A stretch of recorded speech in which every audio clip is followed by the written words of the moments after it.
হে প্রকৃতি, তুমি এতই অদ্ভুত। তোমার এই সুন্দর মোহমায়ায় আমরা মুগ্ধ। তোমার এই অপরূপ সুন্দর এই চারপাশ, আকাশ বাতাস, নদী নালা, সবকিছু খুবই সুন্দর। আল্লাহর অপরূপ সৃষ্টিতে এই প্রকৃতি সেরা।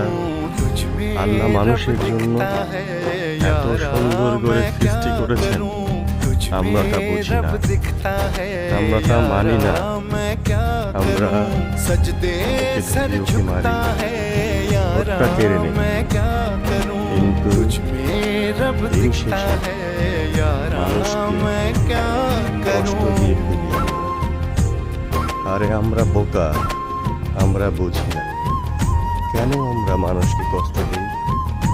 আমরা ঠিকই সেই ভুল এক সময় বুঝতে পারি, কিন্তু তখন আর সময় থাকে না। প্রকৃতি এমন একটা জিনিস, আজ আমি যা করব তা একদিন ফিরে পাবো। তাই সবাইকে বলি, হে বন্ধু, তুমি মানুষকে কষ্ট দিও না। গ্রামের এই সরল সহজ মানুষগুলো কতই না কষ্ট করে। আমরা সবাই সবার পাশে দাঁড়াই, কেউ কারো ক্ষতি না করি।